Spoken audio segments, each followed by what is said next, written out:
Ladies and gentlemen, dear CODESYS community, welcome to the CODESYS Feature Briefing. Thanks for your interest and thanks for your time. Enjoy the following presentations on the new developments around CODESYS.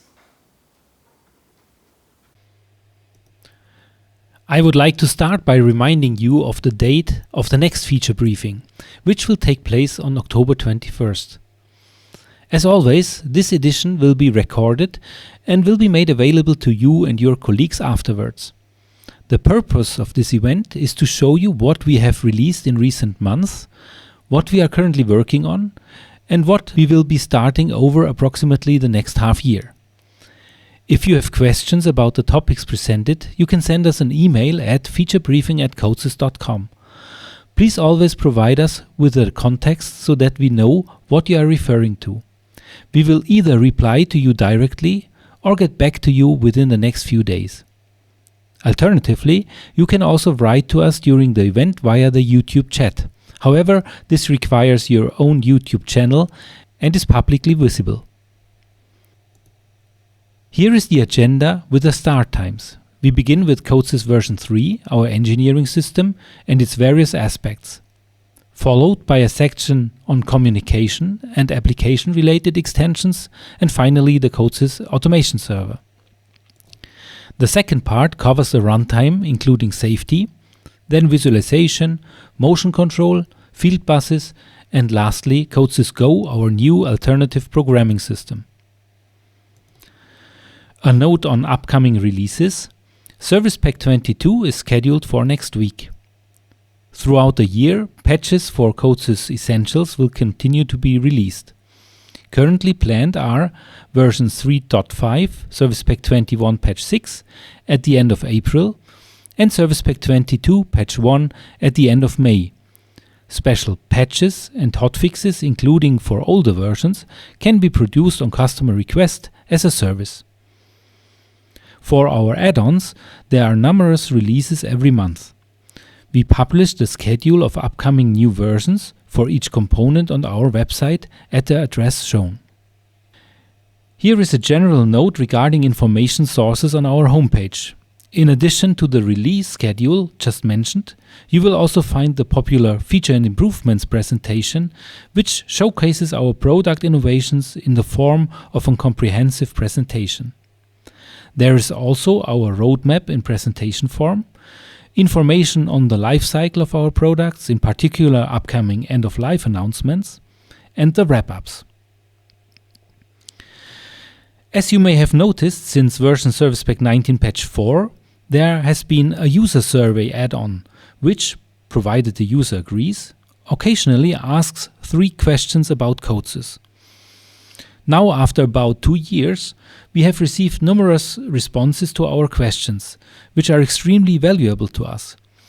I would like to sincerely thank you for your participation and encourage you to continue taking part. Your answers influence our product decisions. As motivation, here are 3 examples. Our Git integration was rated very below average at 2.5 out of 5 stars. We have a new, significantly improved version planned for this year. We have found that 50% of participating users are not familiar with our trace tool, which we consider to be a very valuable and important feature. We will create a video that explains it even better and hopefully raises its profile. Our overall product quality was rated 4 stars. Thank you for this positive rating, which has been a great motivation for us. That brings us to the end of my general introduction. Enjoy the upcoming presentations. Hi, my name is Christoph Brachmann. I'm the responsible product manager for the automation platform and the CODESYS development system.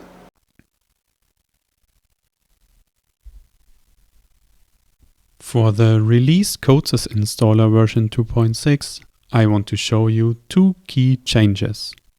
First, we made the tool easier to use. The dialog for comparing setups is now fully visible and much simpler to work with. Second, we added a dependency check for package links. This stops users from changing or removing packages that need each other by mistake. We also fixed several bugs to make the installer more stable. For the next CODESYS installer version 2.7, we will further improve the setup process. When add-ons cannot be found on the server, a new dialog helps you load the missing add-ons from another source or from a local file. This means partial setups are now a thing of the past. We also fixed several bugs. For example, Project Inspection now uses the 64-bit version as a default setup for new CODESYS setups. For the CODESYS Development System Service Pack 22, we made a total of 54 improvements and 84 bug fixes in the user interface.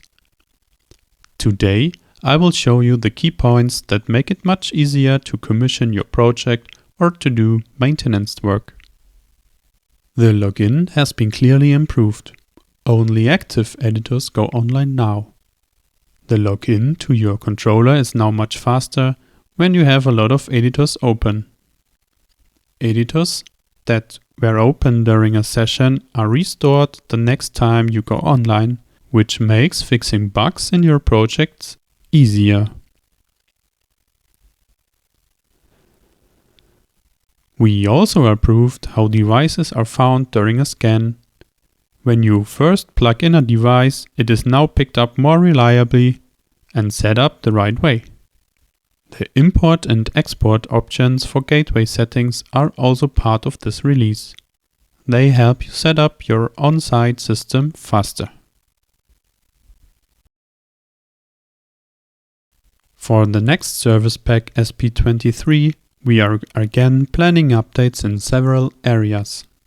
For commissioning and maintenance, we already have some first steps in place.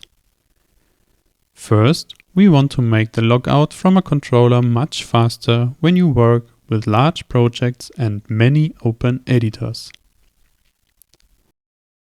We also plan to improve sorting in the message view so you can filter and review large sets of messages more quickly. And you will be able to copy single log entries right from the context menu. This makes it easier to share or save key details. The CODESYS version 2.3 converter is now in its service phase. This means the converter is still there for you to use, but will not be developed any further. No new versions are planned. We suggest that you plan your transition to version 3. At present, there are no plans for a final discontinuation. With CODESYS LDFPD version 4.7, we clearly improved how the editor draws and shows content. In total, 19 bugs have been fixed.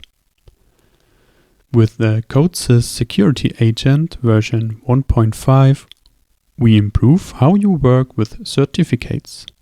In older versions, many manual steps were needed. Now, these steps are done for you. Also, certificates made by the controller will be valid for a longer time.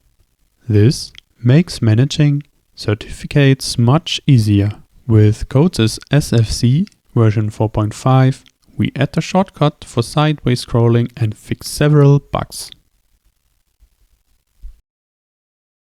For CODESYS Library Documentation Support version 4.7, we update all third-party parts to the latest version and include several bug fixes. With CODESYS Ladder version 1.3, you can now use the custom toolbox, and we support the file-based storage format from CODESYS File-Based Storage. We also made it easier to create parallel branches and fixed several bugs. With CODESYS Trace version 4.4, we add support for Unicode. Recording tasks can now use Unicode names when the compiler is set up for it. One thing to keep in mind, the content of trace config files may use Unicode, but the file names must still be ASCII format.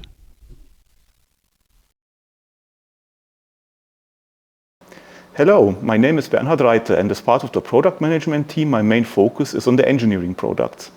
Accordingly, today I will show you the latest developments in the parts of the Professional Developer Edition, our compiler, and also the communication protocols. Let's get started. In this feature briefing, we moved AI topics into its own segment and separated it from the Professional Developer Edition. What is available since a few months, to be precise since end of November for our customers, is the chatbot for the online help. As you can see in the screenshot here, when you open our CODESYS online help in the browser, you have this new icon here on the right bottom part of the screen, and clicking it opens the chatbot. The chatbot can be asked any question in regard to CODESYS, and it will search our online help for a fitting answer and return this to the user. The advantage is that it uses our latest online help as may be compared to using ChatGPT. If a help topic is spread across several pages in our online help, our chatbot can summarize from all its articles and create one combined answer for the user. And also it will give a list of all the links to the help pages it used for generating this new answer to the user.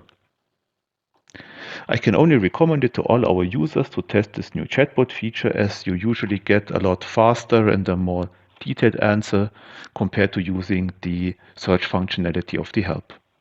Also, if you think that you got an incomplete or wrong answer from the chatbot, or maybe no answer at all, but the content itself is available in the online help, then please feel free to give us feedback and inform us about this.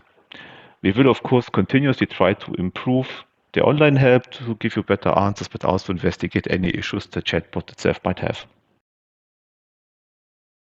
Already in the last feature briefing, we talked about the new MCP server support we want to implement for the CODESYS engineering system.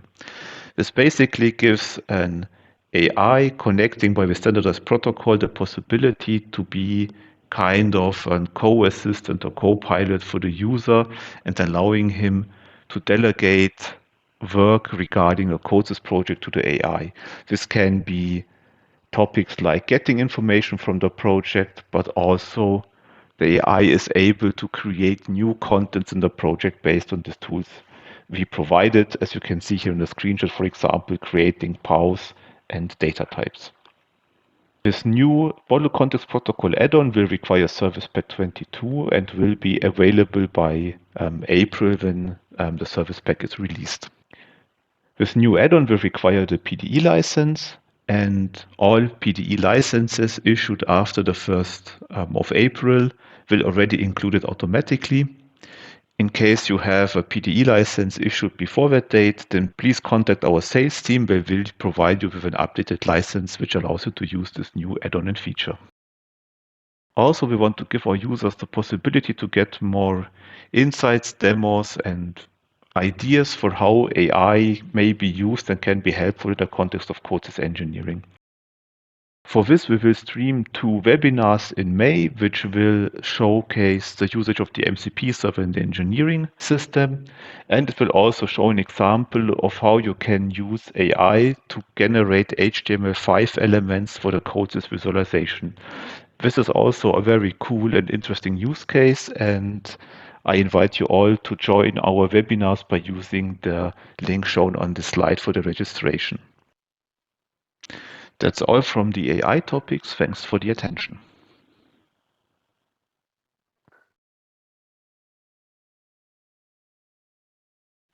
For the compiler, I want to summarize all new features for the Service Pack 22 version, which is going to be released soon. I already talked about some of the features in the last feature briefing, and I will talk about 2 new features in this edition as well. The generic constant variables are already available for quite some time in CODESYS since SP18. What will be a new feature with Service Pack 22 is the possibility to not only define a generic constant in the declaration like shown in this first line with only the value, but to also mention the actual name of the constant which the value gets assigned to. This helps to make the declarations more readable and understandable, and in general improves the usability of this feature. I already talked about the method overloading in more detail in the last feature briefing. Here I just want to give a short recap of it. Creating libraries with method overloading will require the use of the CODESYS Go development system. The reason is that only here we can give a good usable way of doing it by having the possibility to write several methods of a function block into the same implementation file. This will not be possible to do in the version 3 development system. But the version 3 system will still be able to use a compiled library containing method overloading, and the full feature set of the smart coding and library documentation and similar features will be supported. So creation will only be possible with CODESYS Go, but usage will also be possible with the version 3 engineering system. A new feature I have not talked about in the last feature briefing is the possibility of context-sensitive logging. This means that it is possible to create a generic logging function which can be called from many different places in the application and automatically gets assigned the correct calling information which you can use for nice and meaningful logging messages. In this example, I created a simple logging function, as you can see in the top left screenshot. The specific new feature for the context-sensitive logging is the possibility to add attributes to certain inputs of the function. When calling this function, as seen here in the bottom left screenshot, you can see that the user only needs to give his custom parameter with the current log message, but all the other required information for the calling position is automatically added by the compiler, as you can see here in the small example with the debugging. So the name of the power is added automatically, but also, for example, the exact line from which the call was created. This is a very useful feature which makes it easy for our users and application developers to add extensive and easy to use logging information to their applications. The last feature I want to talk about is the smart coding in CODESYS, especially the IntelliSense, as you can see here in this screenshot. When using, for example, the MQTT library, when typing the namespace of the library, the IntelliSense will offer you all possible functions and methods which are visible from the context of that library and which could be used in this certain position. This does not only include the functions directly included in the MQTT library currently, as you can see, but also functions from libraries which are referenced by the MQTT library for its implementation. As you can see here, this is, for example, the SysTime library and also X509 for certificate handling. For most use cases, this list is too long, and usually developers only want to see the functions directly contained in that specific library. You can now configure this behavior in the smart coding options in CODESYS, as you can see here with this new highlighted option. By default, it is enabled to include the components of subordinate libraries because this is the default behavior of previous CODESYS versions, and for compatibility reasons, we also made this the default behavior of Service Pack 22. But for most developers, it will make sense to change this option and so to profit from an improved smart coding and shorter IntelliSense lists.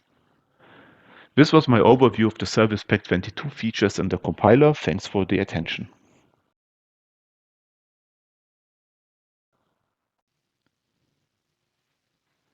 In the Professional Developer Edition, our main focus is the development of the CI workflow capabilities.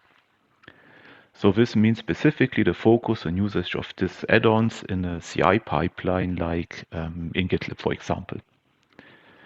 The most important features for this currently being in development and also being the main focus for this year is the CODESYS file-based storage and based on that the CODESYS Git integration.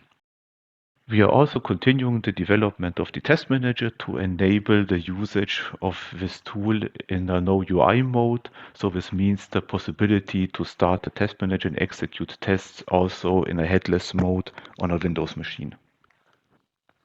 The CODESYS file-based storage is, as mentioned, already still in development. The version 0.9 is already available as open beta since the last year. For the version 1, the main focus will be to improve the format or the human readable format for the structured text files. So this means no special tags separating declaration and implementation anymore, and also another reduction of the necessary metadata, which is required to load the files in the CODESYS version 3 engineering system.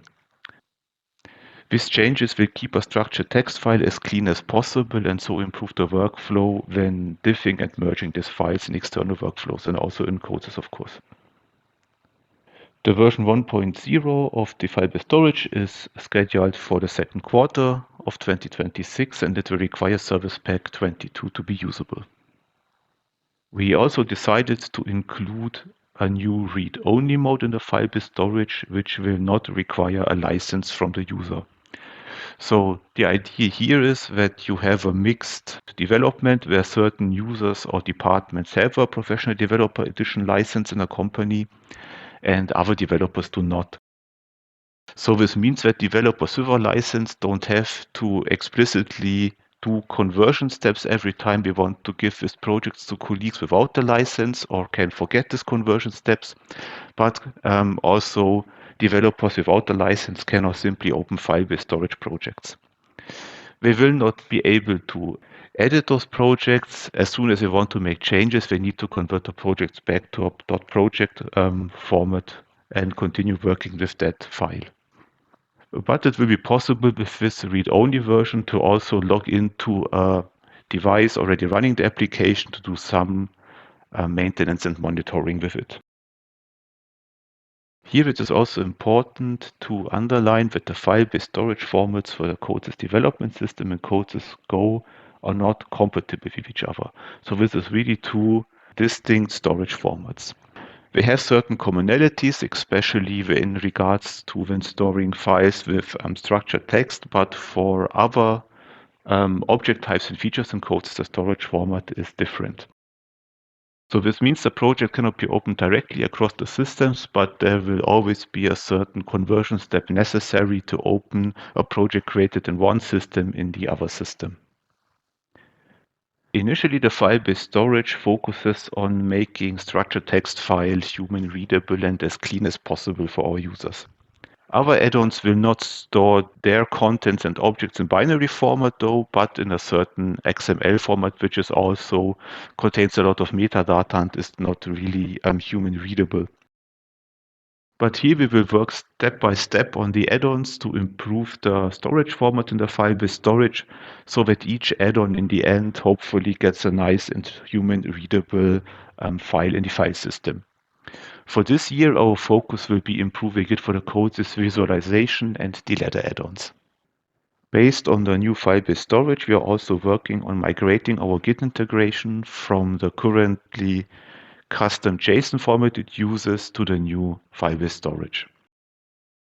This will improve one of the most often criticized points of our Git integration, that it did not use a real human-readable storage format and so was not actually usable in the typical Git integration workflows.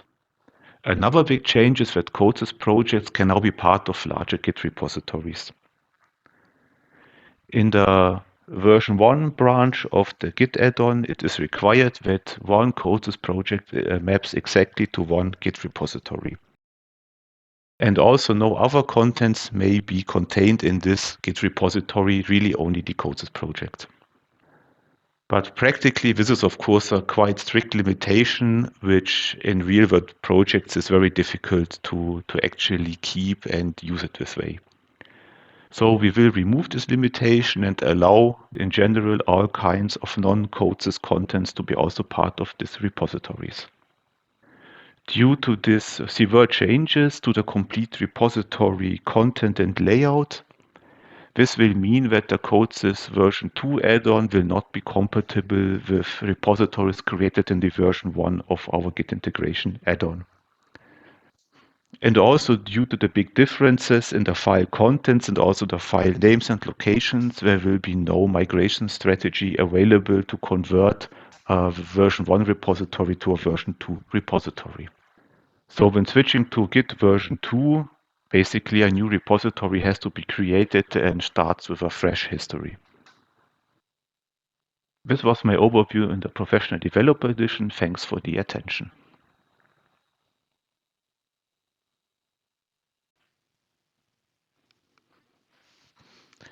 In regards to the communication features, we are currently working on a large implementation for supporting OPC UA global discovery servers. Here specifically, we want to enable the possibility to exchange certificates between the controller and the GDS server. Since this development is still in its early stages, I will not talk about it in this presentation of the feature briefing, but will give more details about this in the next presentation in the fall. So today in my communication presentation, I will only give a short summary of features already presented also in the last briefing, which have already been released in the meantime or will be shortly. The first one is the online change support for data sources.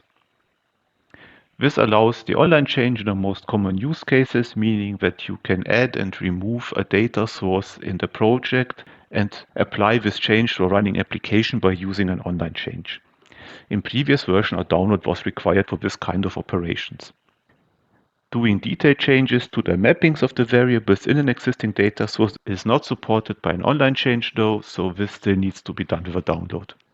This feature is already available and can be enabled by our device manufacturer customers. Our customers who are buying Control SL licenses and devices in our store will need to wait for the communication add-on in version 4.8 and Service Pack 22 to be able to enable this feature by using an SL license. The required communication add-on release and the new license will be available by May in our store. The new version 2 of DMP3 was released in December last year already. The biggest changes is that we completed the level 1 support of DMP3, which means that a lot more data types are supported, and also we added the support for unsolicited responses and events. The other new big feature is the support of the master functionality, so far only creating DMP3 devices or substations was supported using our add-on. Using this new version 2 of the DMP3 add-on also requires our Control Linux SL in the version 4.19, which was released in February.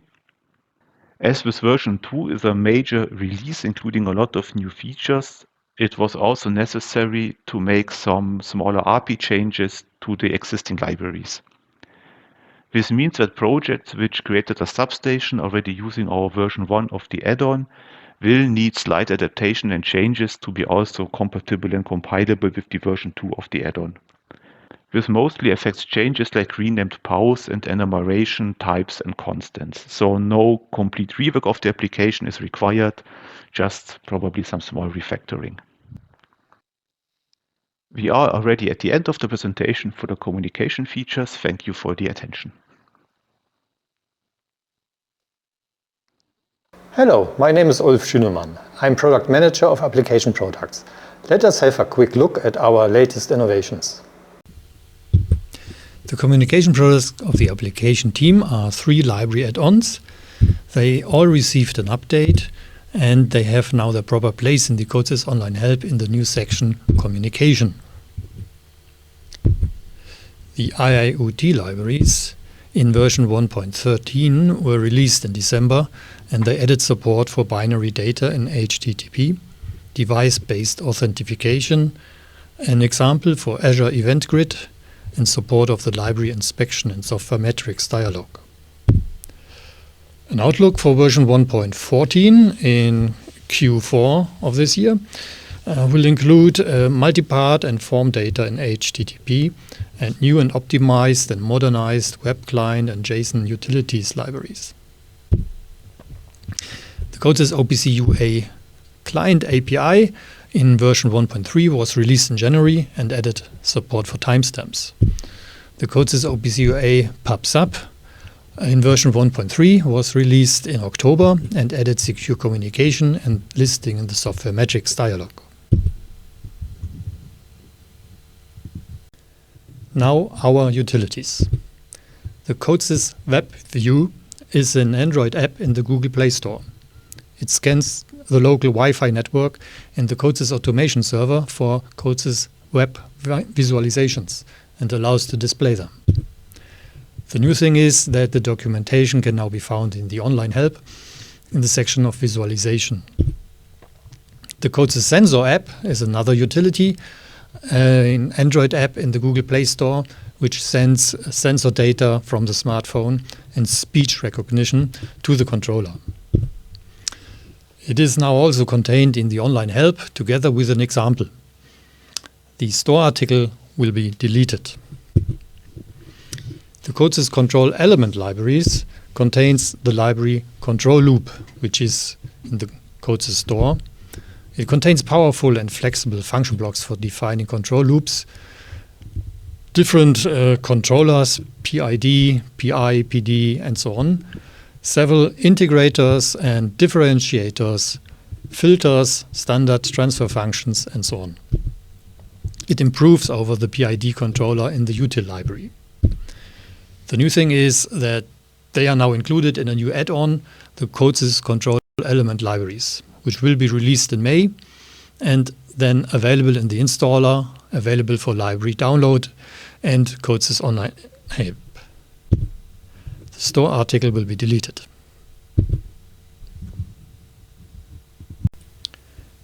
Now to the base libraries. Base Libraries 4.0.1 was released in October. It helps to prepare for the transition to CAA-free Base Libraries 5. It contains a base F function block for user-defined element factories and a placeholder resolution for the memory block manager. Use it for projects and libraries to become compatible with Base Libraries 4 and 5. We are currently making all add-ons in the setup compatible to Base Libraries 5. It will take us to Q4 of this year.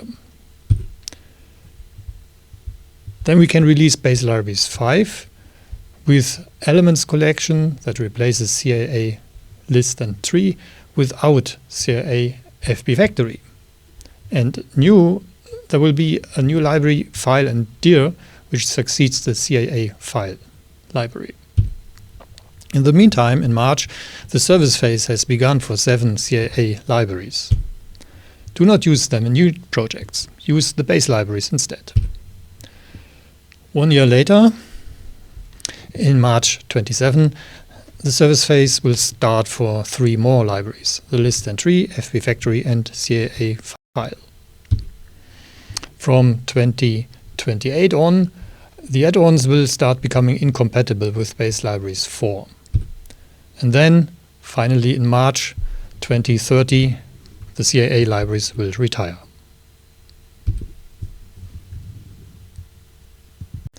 Finally, an update on the simulation interface.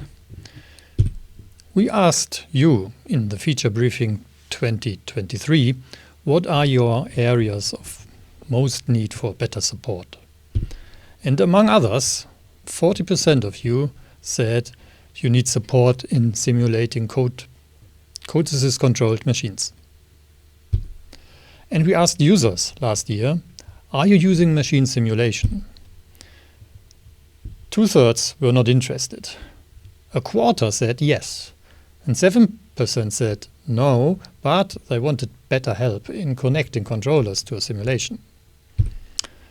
Of those who are using simulation, 60% used it in development, 36% in virtual commissioning, 30% used it for selective uses or limited uses. And 80% used that simulation in development and in commissioning. And of this group, 45% were asking for help.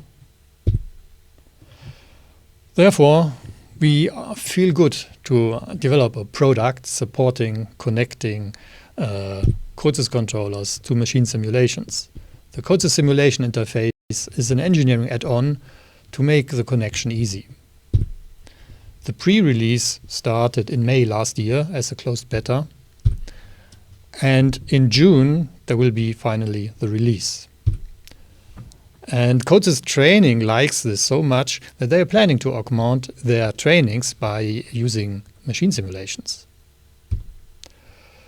We already gained some experience. We know that you can connect these controllers, the CODESYS control products, controllers using CODESYS Fieldbuses, and we have practical experience with Vago Edge Controller, Vago PFC, who has a K-bus internally, Festo CPX with a C-bus, and so on, and more to come. And you can connect them to these simulation tools, FScreenSim version 5 and VP-Link. These are already supporting the simulation interface. 2 more tool companies are working on support within a concrete customer projects. And 3 tools have prototypical support, which we already talked about in previous feature briefings. And 1 user company is working on connecting their controllers with Unity simulation platform. I can only say to all manufacturers of CODESYS devices, test whether your device can be used in simulations. And all users who are interested in machine simulation, please ask your favorite simulation tool company to support the simulation interface. Hello, my name is Martin Decker. I'm the product manager of the CODESYS automation server. I'm excited to give you an introduction to the latest developments of the automation server and also of what you can expect in the future.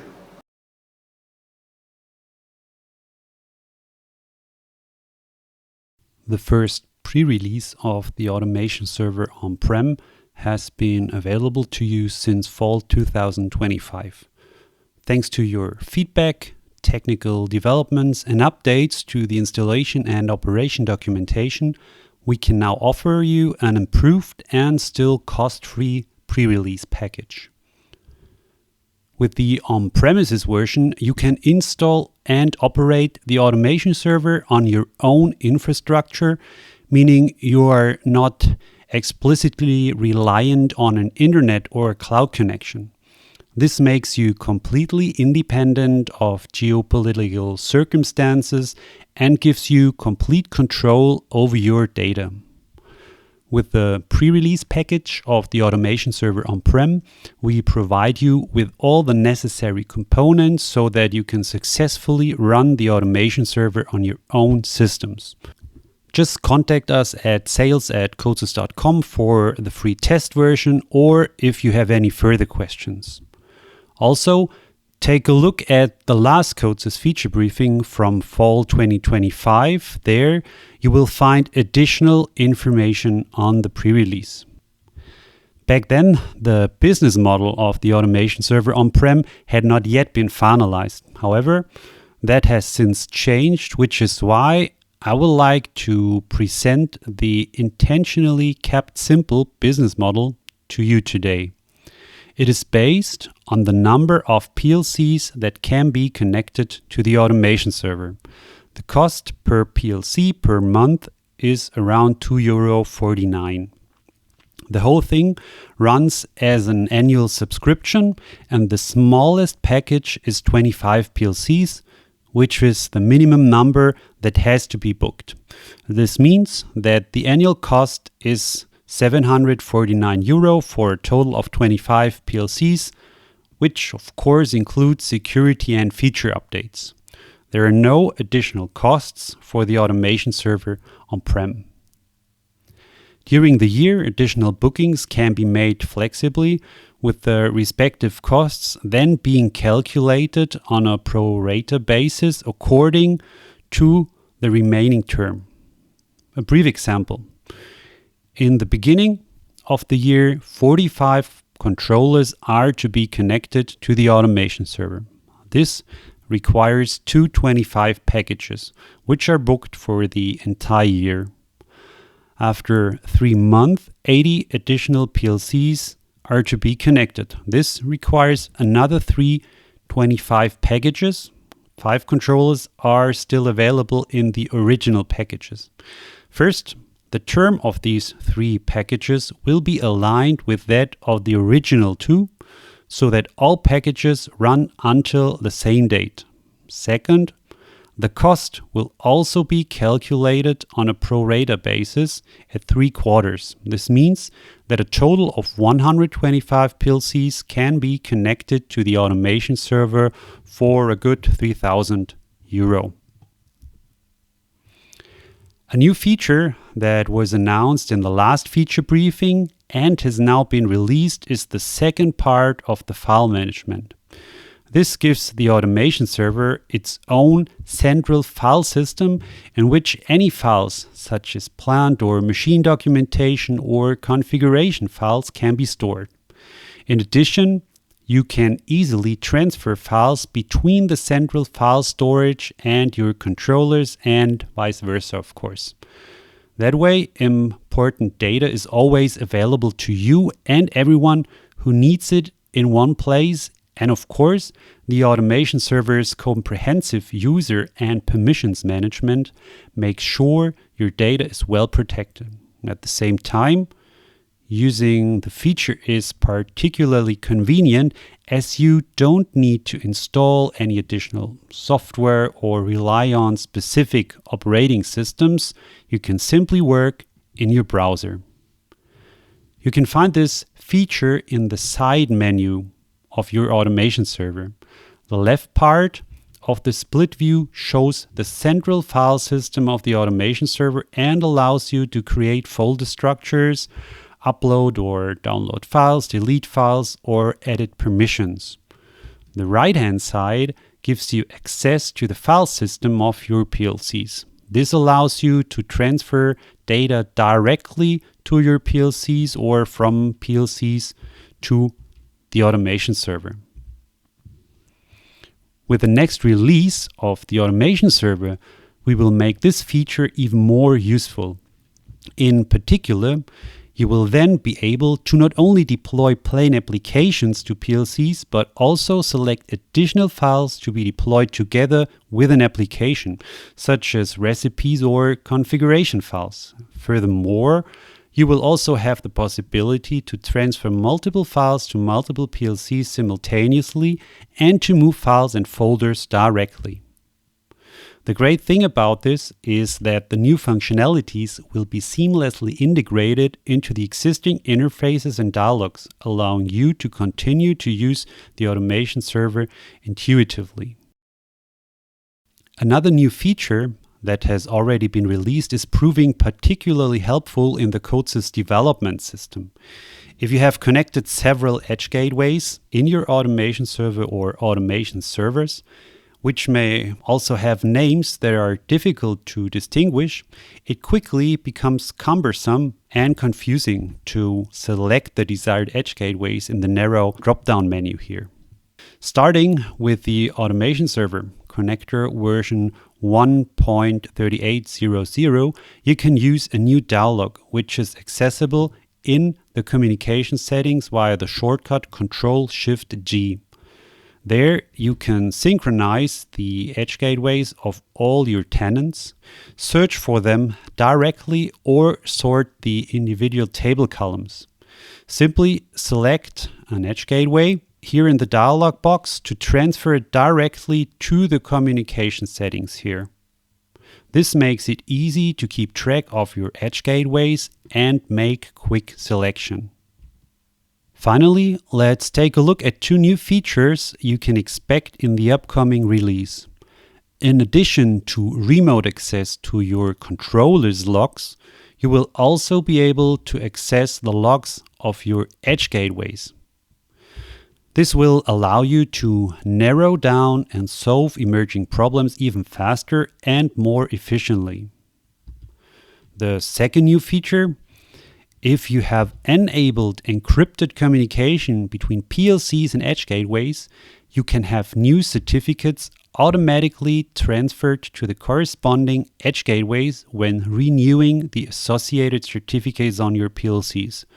This ensures that all communication partners involved have the appropriate certificates and can continue to communicate with each other in a secure, encrypted manner. You no longer need to manually store the certificates on the edge gateways, which significantly reduces the time required and, above all, the risk of errors due to incorrect or unsynchronized certificates. With that, have fun with the automation server, the new features, and the following presentations. Hi, I am Andreas Kehrer, and today I have the pleasure of presenting the latest developments in the area of runtime system, safety and licensing to you. Let's get started right away. This session covers the CODESYS Runtime Toolkit. A central theme of recent development work has been quality and stability. More bug fixes, more security hardening. Let's look at what that means in practice. We start with the EU Cyber Resilience Act and what it means for the Runtime Toolkit. Then new security features in SP22, improvements to redundancy, and the introduction of a LTS version. And to close, an outlook on the future independent runtime release cycle. The EU Cyber Resilience Act introduces new requirements for products with digital elements, and that directly affects the controllers running the CODESYS Runtime Toolkit. We are addressing these requirements with two certifications. The ISO 27001 was completed in 2025, establishing an audited information security management system. The IEC 62443-4-1 follows in 2026. It certifies our secure development process and our structured approach to handle security vulnerabilities. This process applies to CODESYS Runtime Toolkit and all products built on top of it, including, for example, the CODESYS Gateway. The conclusion is clear. The CODESYS Runtime is CRA ready. It provides the technical foundation that device vendors need to meet the essential CRA requirements. And for users running Control-SL is also based on the Runtime Toolkit and benefits from the same commitments. IEC 62443-4-2 is the product certification for the runtime itself. We are continuously extending our support for it, with further capabilities planned for 2026. Device vendors using CODESYS have already successfully achieved their own 62443-4-2 product certification on this basis. Security is not a project, it is a continuous process, hardening, closing gaps, proactive prevention. The CODESYS Runtime Toolkit has been on this path for years. Let's look at the concrete changes in SP22, which is currently in its final release phase. Alongside the 62443-4-1 certification work, a second objective was important: the meaningful improve the quality and robustness of the runtime through target bug fixes and hardening measures. So what has been done? OpenSSL has been updated to version 3.5.5, closing 12 critical CVEs. The Expert XML library has been updated to version 2.7.3. DOS mitigation has been added for unauthenticated login attempts in only asymmetric mode. The audit log has been significantly extended, and implicit administrator rights have been removed for certain users. For certificate handling, the CODESYS IDE now supports CSR and CRL processing directly.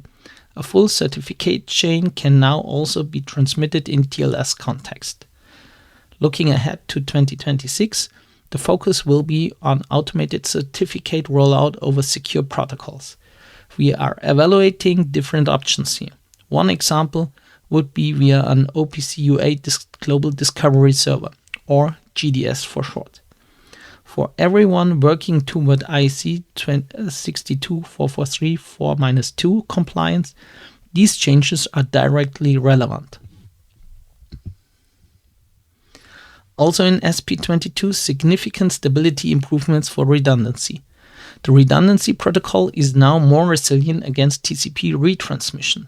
The boot up wait time is configurable, and numerous synchronization issues during active-passive transition have been resolved during boot, reboot, download, and simulation. On top of that, folder sync mirror has been implemented. Suspend resume handling has been improved, and acyclic directory sync events have been reworked. The result is significantly more stable redundancy behavior across all supported platforms. Now for the outlook. Until now, IDE and Runtime Toolkit shared a single release, one combined deliverable for both. Starting in fall 2026, that changes. Only one release becomes 2. IDE and Runtime Toolkit can still ship at the same time, but they no longer have to. The Runtime Toolkit gets its own versioning scheme, major, minor, and patch versions. The major version stays at 3.5. Minor versions start at 100, deliberately to avoid any confusion with IDE version numbers. The first version under this new scheme is the version 3.5.100.0, planned for fall 2026. Release planning follows the Linux kernel model. A central mainline, approximately 4 releases per year.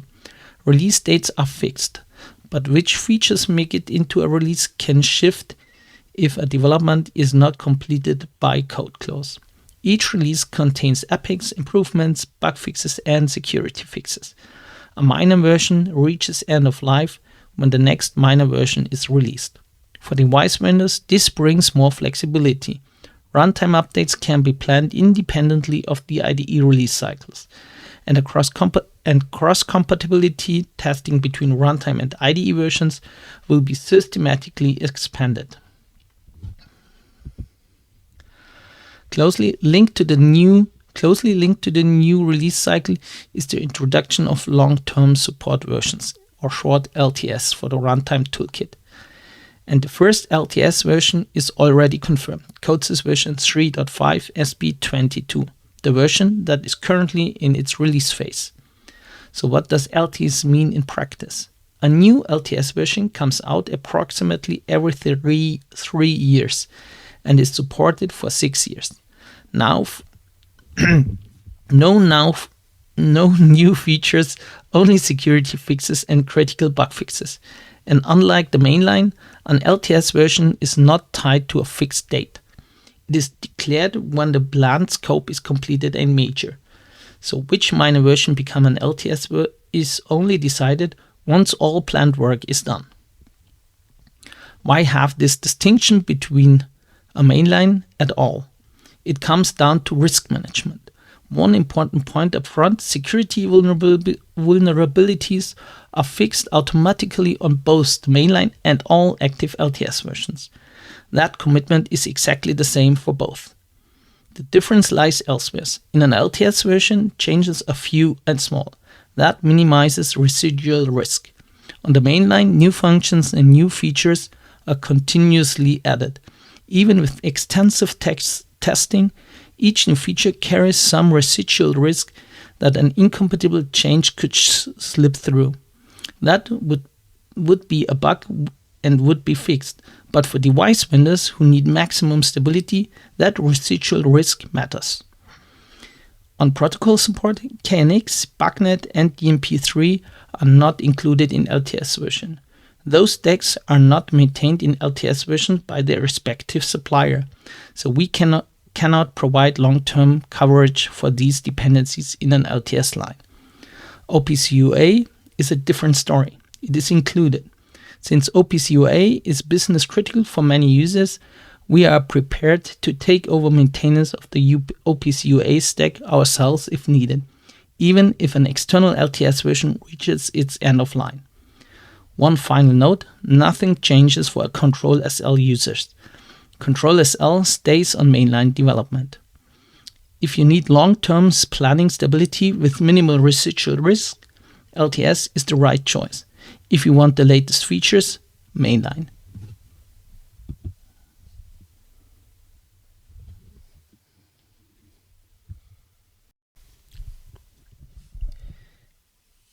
In this safety block, we'll cover 4 topics today: the status of the EtherCAT safety module, recent developments in Safe Control Core, the next steps for the safety extension, and CODESYS Safety Seal 2.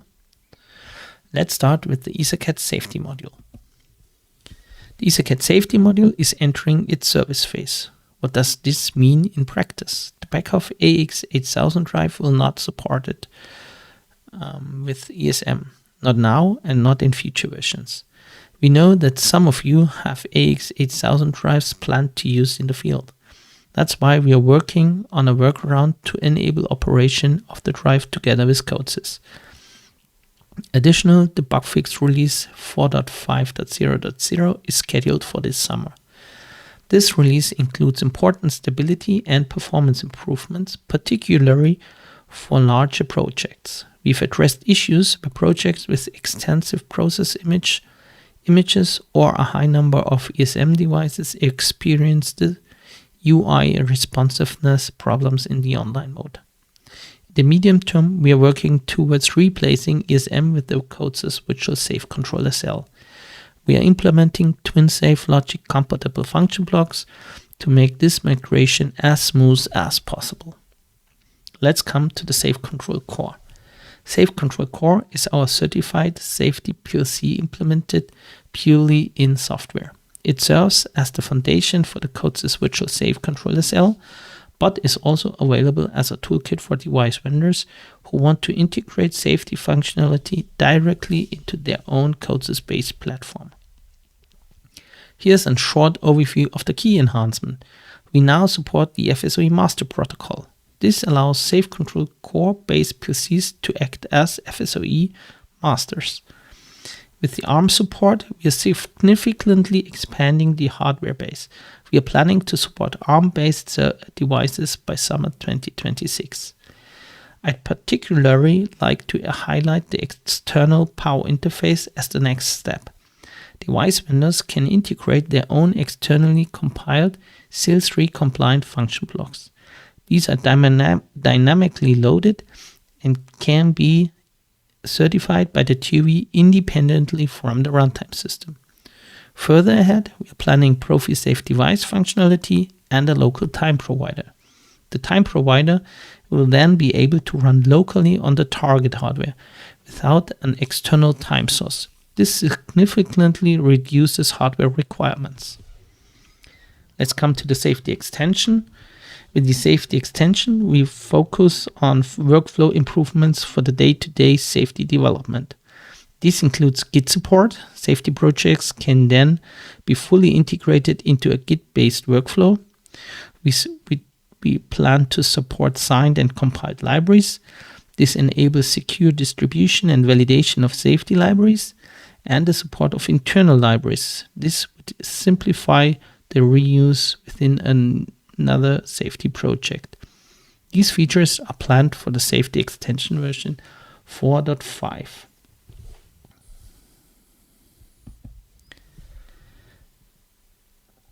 Let's come to the CODESYS Safety SIL 2.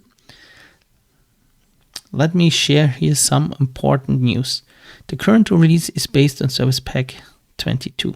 Going forward, we are moving to an independent release model. This means we'll be separating the release cycles of the IDE and the runtime system. This separation brings significantly benefits. It allows us to qualify IDE versions much more efficiently, since IDE updates typically don't affect the safety-relevant runtime components. At the same time, the runtime system maintains its rigorous qualification process independently. The result is a fast innovation cycle for the development environment while preserving the stability and certification status of this that your safety application depend on. As a latest step, we plan to also separation of the runtime system. That means that the execution core and the communication stack are separated in two independent steps.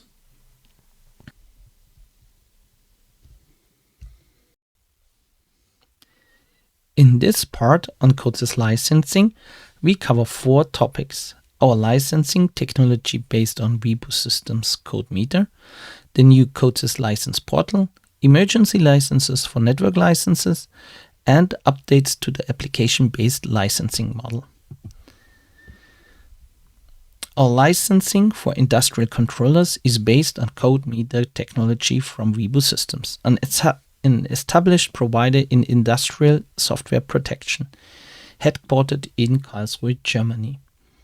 CodeMeter is future-ready and already aligned with this EU Cyber Resilience Act, which means you are well positioned for deployments in regulated industrial environments. We agreed on a support package with Fieldbus Systems covering premium support and 99% data availability. The system has been proven in CODESYS Store for many years.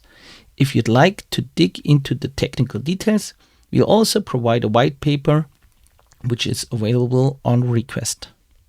Said that, device vendors are of course free to implement their own licensing solution.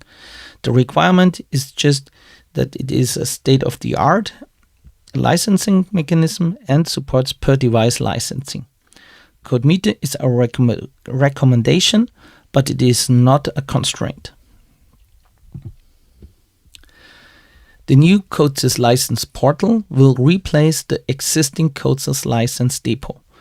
While the depot only allowed you to activate licenses, the portal enables full service license management without needing to contact CODESYS support. The portal provides advanced role and hierarchy management. You can define who in your organization is allowed to manage which licenses. For automated license deployment in production, there are now two paths. The CODESYS Master Licenser is the ready-to-use option, straightforward to set up, but it requires an internet connection during the production. Many people do not have this internet connection. Now they can use the license portal. The license portal adds a second path, a REST API. That one takes more integration work. You write Python scripts to connect it to your production process, but it lets you implement offline licensing in production. No internet connection needed on the line. Next topic are the CODESYS emergency licenses. They are new. Emergency license, a recovery mechanism for network licenses. If a network license server fails, that can, in the worst case, shut down entire production lines. With emergency licenses, plant operators can restore a failed server within a defined time window, without waiting for external support. Two things stand out here. First, quick restoration. The plant keeps running even if CODESYS sales or the online store can't be reached. Second, no additional internet dependencies. Activation requires no new internet connection, permanent or temporary. That matches the IT security requirements common in industrial environments. CODESYS emergency licenses can be kept in stock and activated on demand. Part of the license cost is only billed upon activation. The key benefit, you become significantly more independent from the availability of CODESYS or an internet connection when it matters most. Last but not least, the application-based license model. To wrap up, let's look at some important changes to the application-based license model. For CODESYS Control, we are introducing a new performance class, Performance XL, supporting up to 65,000 I/O channels. This is aimed at high-end applications that go beyond what Performance L could handle. We are also dropping the code size metric. In practice, that limit was hard to predict and plan around. Removing it makes license selections considerably simpler. And we are introducing new metrics for complex Fieldbuses, split into host instances and field device instances. This gives you more flexibility when combining master and slave functionality within a single license class. For example, Performance XL allows up to 8 host instances and 16 field device instances, with a combined maximum of 16 instances. For CODESYS Safety, we are also renaming the performance classes. moving away from the close size labels like XSSML and switching to names that reflect the number of safe connections, safe control 4, safe control 8, safe control 16, and so on. The number directly corresponds to the number of safe addresses you need to assign. For FSUE, that means the number of FSUE addresses configured in your application.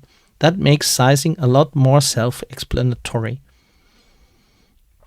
We are also adding 2 new classes, Safe Control 24 and Safe Control 32. These close the gap between the existing tiers and give you more precise fit for your application. One thing worth noting: the changes require technical work in both the runtime and the programming system. So to use the new license classes and metrics, you need to update to Service Pack 22. The updated licenses will be available in the CODESYS store with Control SL version 4.20, planned for April 2026. And to be clear on compatibility, old and new licenses are fully compatible with both old and new runtime versions in both directions. There's no forced migration. Thank you for watching. Welcome to the update of our CODESYS Control products.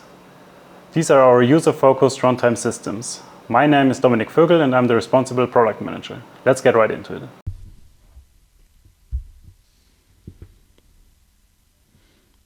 I would like to start with the latest news about our generic Linux SL runtimes, namely Control for Linux, Linux ARM, and Virtual Control.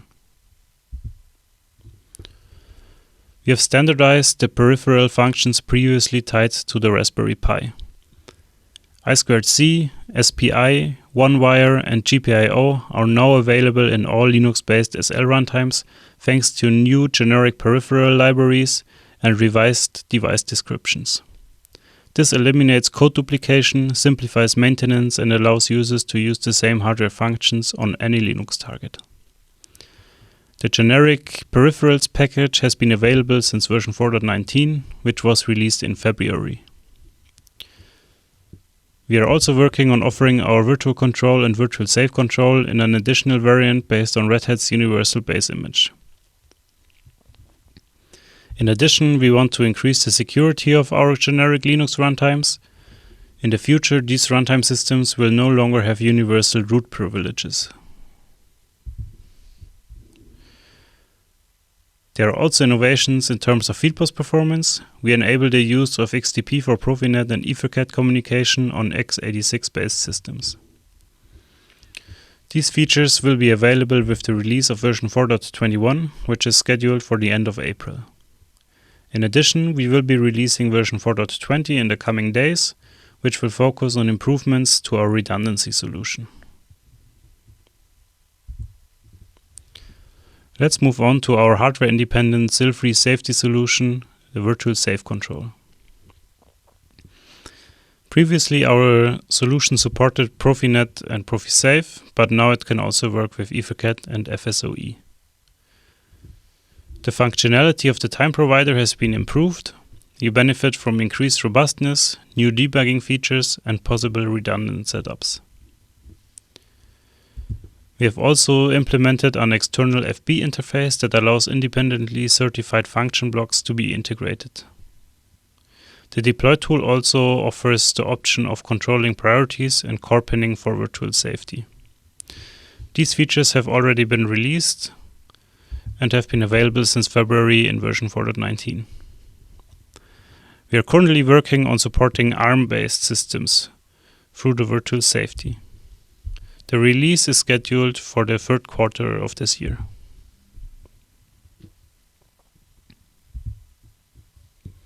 Let's now turn to the deploy tool, which we are currently working on revising with many new features.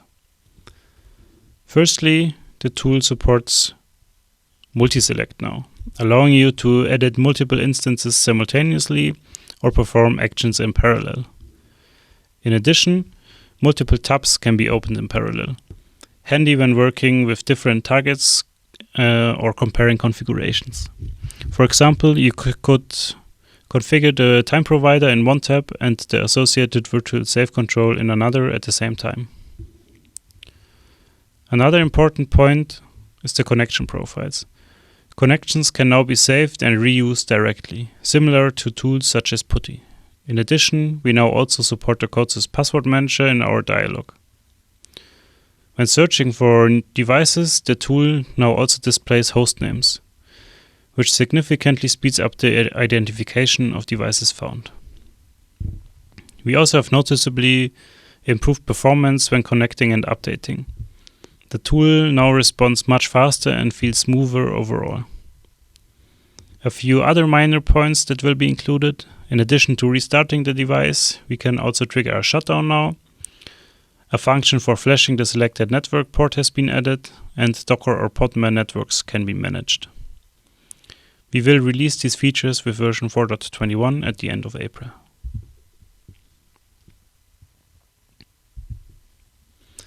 Finally, a few words about other products and features.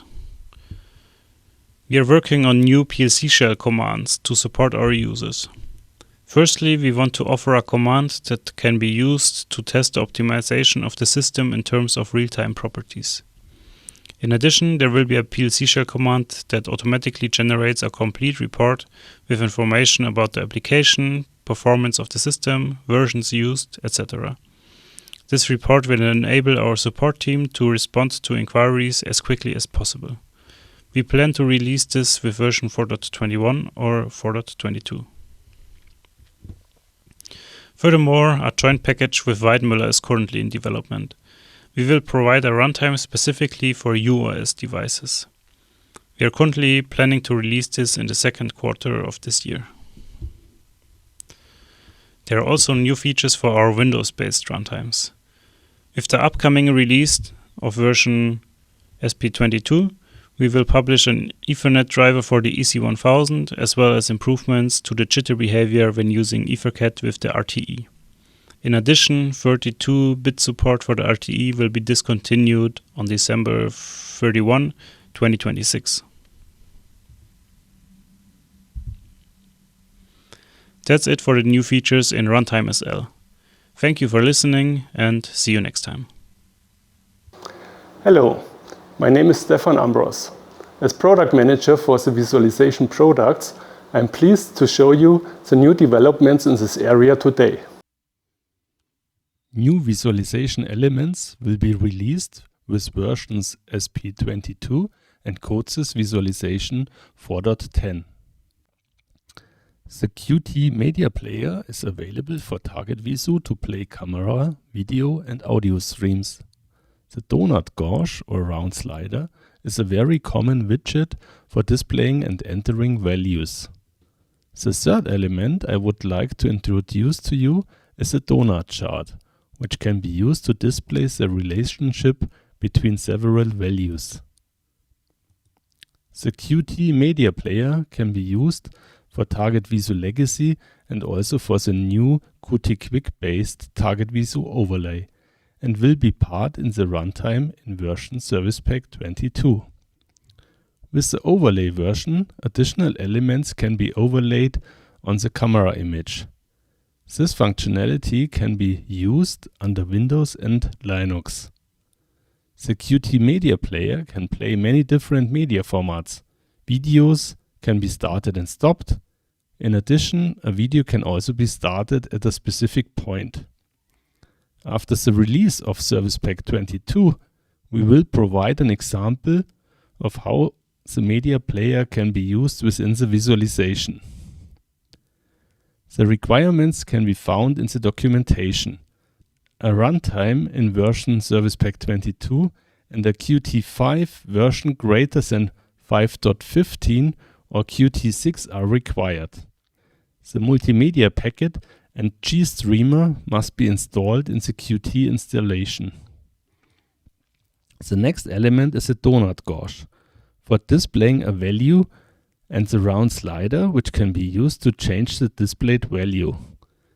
The next elements will be available for all visualization variants, such as Target Visu and Web Visu. In overlay, the arc is animated and flies to the new value.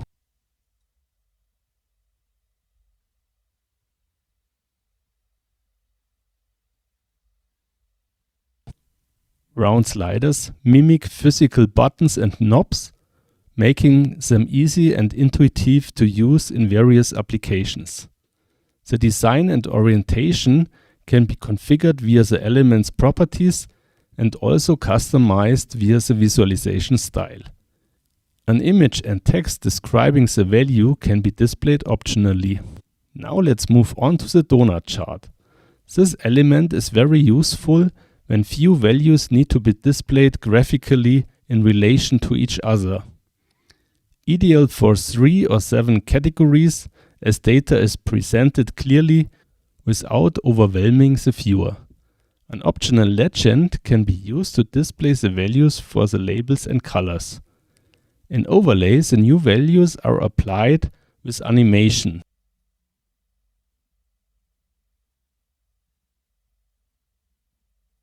In addition, a tooltip with detailed information about each segment can be displayed. With version Service Pack 22, a new format specifier for displaying larger values with 1000 separators will be introduced in the runtime. To do this, a quotation mark must be inserted after the %sign in the output format. This makes large values easier to read. The separator is also taken into account during input. Within the CODESYS Visualization Support add-on, a new API for non-blocking access to language text was introduced in the already released version 4.7. This API can be used when localized texts are required in the context of a high-priority task that must not be interrupted for a longer period of time. With the function blocks fbGetLanguageText and fbGetLanguageTextW, the text is returned immediately if the language is already loaded, or asynchronously after the language has been loaded.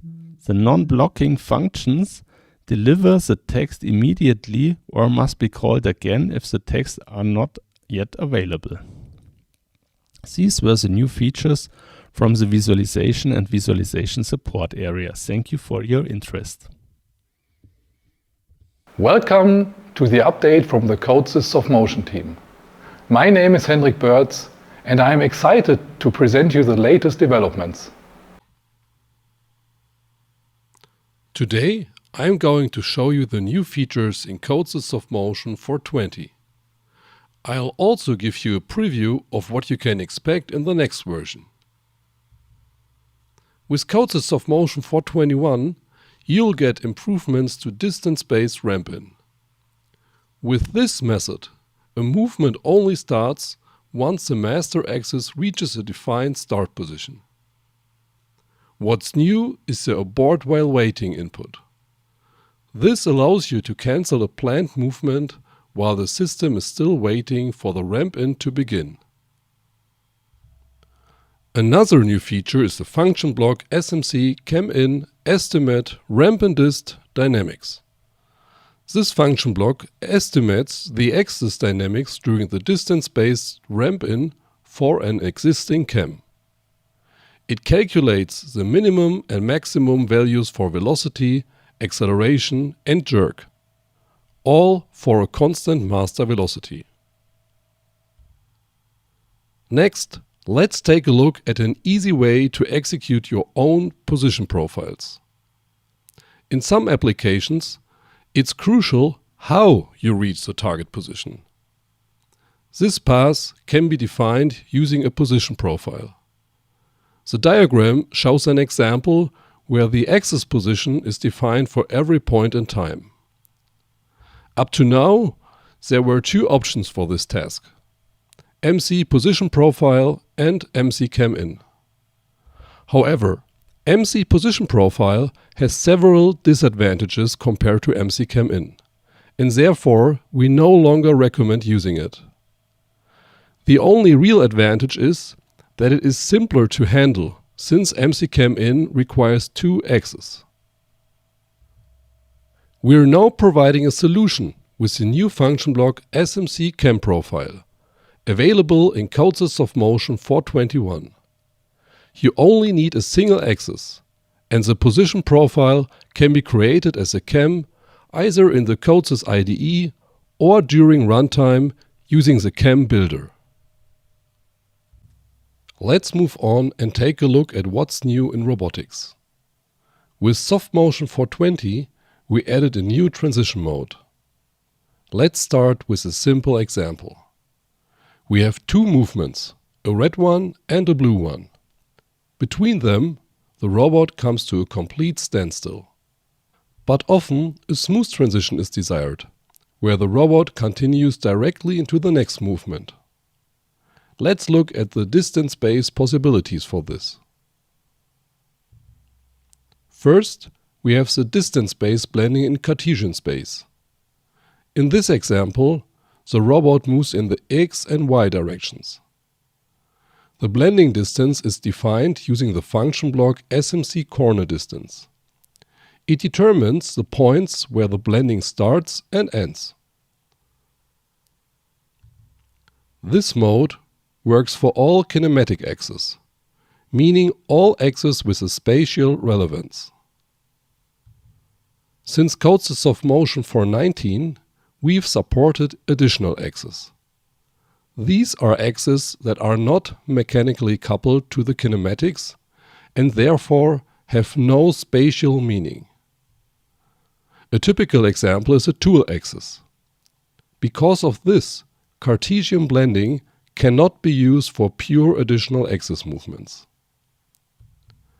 If you combine both types of movements, blending does happen, but only indirectly, because the blending points are determined solely by the kinematic axis. With CODESYS SoftMotion 420, we added the axis distance-based blending mode. This mode works similarly to Cartesian blending, but instead it works in axis space. You can configure the properties, such as different distances for linear and rotary axes, using the function block SMC axis distance transition. This mode works for both kinematic and additional axes, and it's also suitable for axis groups without kinematics. That is, axes that aren't mechanically coupled but still need to move synchronously. Now let's move on to integrating CNC functionality into robotics. This will be included in the next CODESYS SoftMotion version 421. Before I show the new features, I want to briefly explain how movements are defined in CNC and in robotics. This example shows 4 movements: red, blue, green and orange in the XY plane. This parse defines the motion of the tool. In CNC, G-code is used to describe the path. G1 stands for a linear movement and is used for the red, blue and orange paths. The green movement is a spline defined using G5. The G-code is usually stored in a file. The CNC reads this file and then executes the movements step by step. In robotics, the path is defined using function blocks, such as mcMoveLinearAbsolute for linear movement in space. These function blocks are part of your PLC application. With the new function block mcMovePath, you can now execute G-code in robotics as well. This lets you combine CNC and robotics movements and also blend between them. In this example, a robotics movement is used first to reach the start position of the G-code. The G-code itself is then executed using mcMovePath. Now let's look at how to integrate mcMovePath into your application. As is typical for a CNC application, we have 2 tasks: a path preprocessing task and a bus task for controlling the drives. First, the G-code file is read in the preprocessing task. Then, the G-code can be modified by preprocessing function blocks for example to round corners. At the end of preprocessing, SMC check velocities is always executed to adjust the velocity at sharp bends. Normally, a CNC application would now use the SMC interpolator, which is called in the bus task. For executing G-code with robotics, we simply replace the interpolator with MC-move-pass. Using MC-move-pass offers several advantages over CNC. The CNC can only take pass limits and additional axis limits into account, but not limits for individual drives. Robotics, however, plans the trajectory while respecting all limits.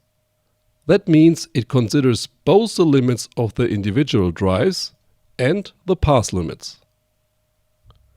Another advantage is forecast. Robotics can look ahead for a configurable time span.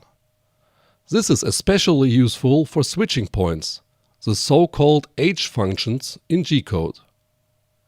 You get the timing of these points with higher resolution than the task cycle time. This also allows you to trigger actions early, for example, turning on a glue gun 50 milliseconds before reaching the H function. Finally, let's look at the new CNC features. With CODESYS SoftMotion 420, you can easily test new G-codes in dry run mode. To do this, set the input d dry run velocity of the function block SMC check velocities. The velocity will then be limited accordingly. For robotics using MC-move-pass, the dry run velocity is intentionally ignored, because the ancillary limits already provide dedicated function blocks for adjusting axis and path limits. Another new CNC feature is a probing function. Typical use cases include moving onto a block or measuring the tool length. Let's look at an example. A sensor measures the length of a drill. As soon as the drill touches the red area, the sensor sends a signal. Because the length of the drill is unknown, the distance to the sensor is also unknown. For that reason, the movement is intentionally longer than necessary, shown by the red arrow. If the following movement started from this position, it would cause a collision. To prevent this, there is a new G-code command, G31. This means that a G1, a linear movement in space, is executed with probe number 1. Using the alternative syntax, the probing function can be used for any type of movement, including arcs and splines. Now let's look at how the probing function is used in an application. As explained earlier in the context of MC-move-pass, the CNC has a pass preprocessing task and a bus task. To simplify the example, the pass preprocessing task only contains the SMC-NC interpreter. While the probing function is active, the interpreter is paused and does not read any further G-code. Meanwhile, the interpolator outputs the active probe number. As soon as the drill reaches a sensor, the movement must be stopped, for example using the quick stop input of the interpolator. To ensure the next movement starts correctly, the current position must be set as the new start position for the interpreter. For this, the new function block SMC set interpreter start position is used, which sets the position safely across tasks. Finally, you acknowledge the probing function in the interpolator. The pass preprocessing task continues to read G-code, discards the remaining distance of the previous movement, and starts the next one at the green point. That concludes our overview of the new features. Thank you very much for your attention. My name is Hilmar Panzer and I'm Product Manager for Fieldbus Technologies. Let's get started right away. I will begin with a topic I already presented in the last feature briefing. With Service Pack 22 it is now complete. Back in Service Pack 21, CAN-FD was implemented and delivered as a CODESYS communication protocol between the engineering system and the runtime. Service Pack 22 now allows also to conveniently edit the gateway settings. As a reminder, you can also use Layer 2 communication with CAN-FD inside your application. However, support for FD in our CAN-Open or J1939 solution is currently not planned. Service Pack 22 will bring online change for devices and device settings. This means you can add or delete devices or change their settings without requiring a complete restart of the application. This has required some far-reaching changes to the device implementation. You now have the ability, as a manufacturer of controllers with local I/Os, to implement your own I/O driver in such a way that they support online change. For our Fieldbus implementations, we will do this successively. First, we are introducing this with Profinet.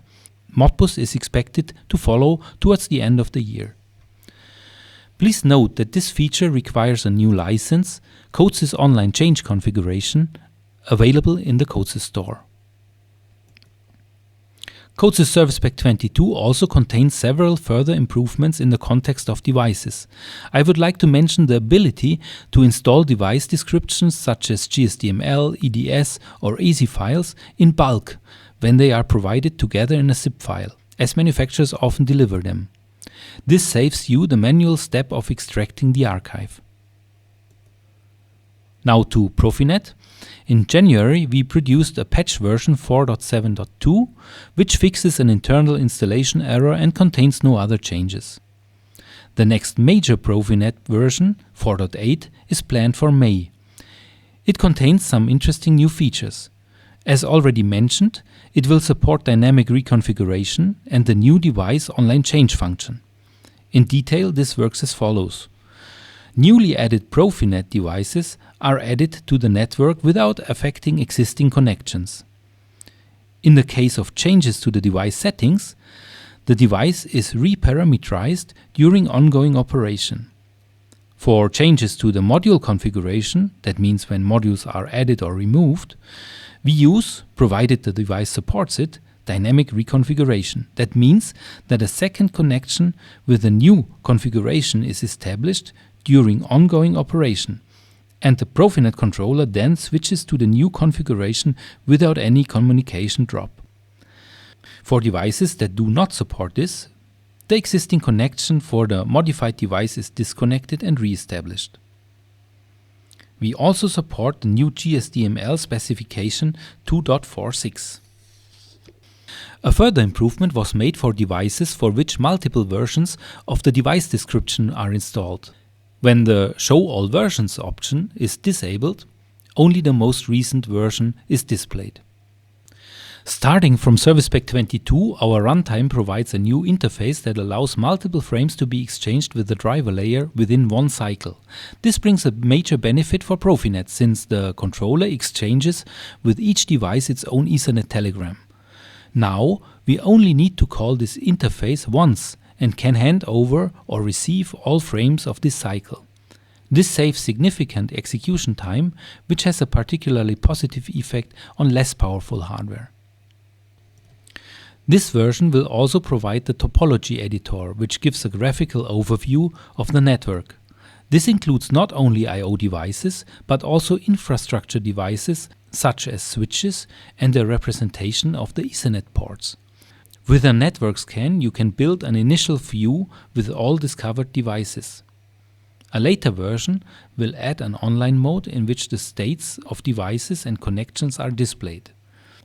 The automatic generation of a visualization page to be integrated in the HMI is also planned. In May, there will be a new Modbus version 4.6. New in this version are the diagnostic channels, which can optionally be added automatically as shown here. They display the status and update counter of each channel, allowing the application to very easily detect whether the individual communication channels are functioning. For the Modbus server, there's a new function block, Modbus TCP request server. Normally, client requests are handled automatically by our implementation. With the new function block, they are instead passed to the application, which responds to them depending on its internal status. One use case is when you want to reflect the status of your device in the Modbus behavior, for example because the application cannot yet provide valid data during startup. As announced, online change support for Modbus is also planned, expected towards the end of the year. We are currently working on a new version of Ethernet IP. It will fulfill the new test cases introduced with the conformance test version 22. In addition to several other bug fixes and improvements, it resolves an issue that could occur when a device acted as both scanner and adapter. Previously, it was possible for the user to define different nameplates for the two instances. This is now prevented. Now to EtherCAT. Version 4.11 will be available in the coming days. It contains bug fixes and improvements. Among other things, alias addresses are now shown in the Overview tab, as visible in the screenshot here. UTF-8 characters are now handled correctly when importing and exporting startup parameters. Additionally, it is now possible to configure the auto-negotiation delay as a library parameter. This helps on special systems where this takes longer than the default time of 2 seconds. Finally, new I/O link gateways from Moore Electronic and Bosch Rexroth are now supported. Last but not least, I/O link. In the second quarter, there will also be a small update here. With it, we support the new scheme of the I/O device description in version 1.1.5. Those were the news from the Fieldbus area. Hello, my name is Kevin Ketterle and I am responsible for cloud-based engineering. Today I show you the news of CODESYS Go. I will present the current status of CODESYS Go. In the first part, I would like to show you monitoring, and the best way to do that is to demonstrate it live. I will open a workspace. I have already compiled the project in it, and now I will log in to my local controller.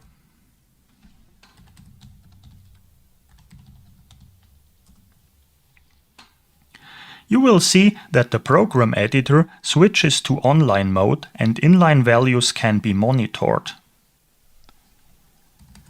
For function blocks, the instance path can also be selected. If there are many,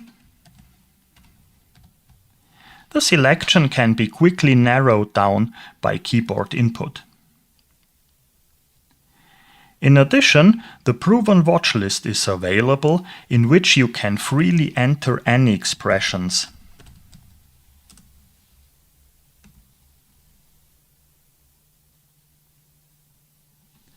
It cannot be repeated often enough that CODESYS Go works with existing CODESYS programmable controllers. Both the runtime systems and the compilers and code generators are identical to the proven CODESYS version 3.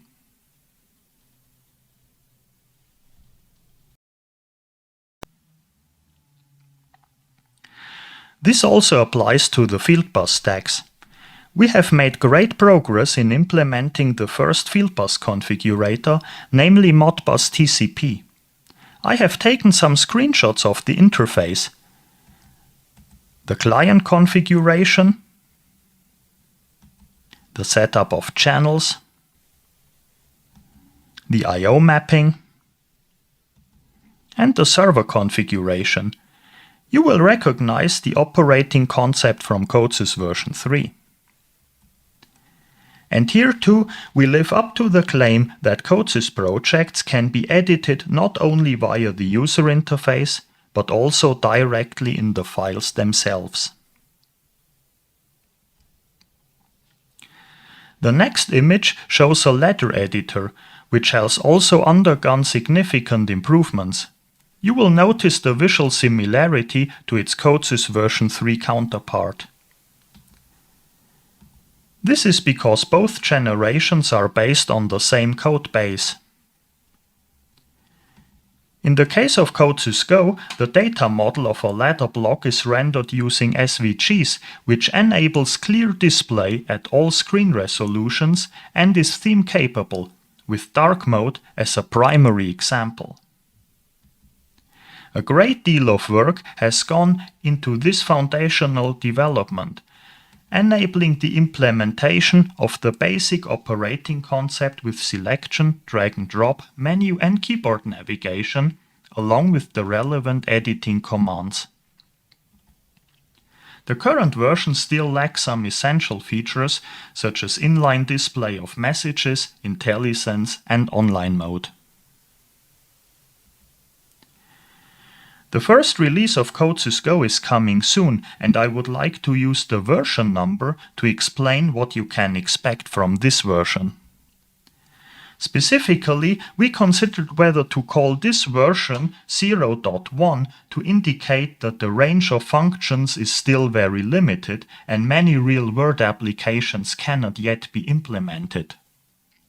Or 1.0 to indicate that our quality standards are high and the existing features are not in beta but already at production level. We opted for the latter. Thanks to the widespread use of CODESYS, the applications in the field are extremely diverse, and whether or not a version is suitable for a specific case cannot be expressed in a global version number. However, the quality level can be expressed. A product whose existing features work well and can be used efficiently and enjoyably. Everyone agrees on this, and it can be reflected very well in a version number that does not start with 0. This initial release marks the start of a tight release cycle and the publication of a roadmap, ensuring that you're always fully informed about when you can consider using CODESYS Go for your specific application.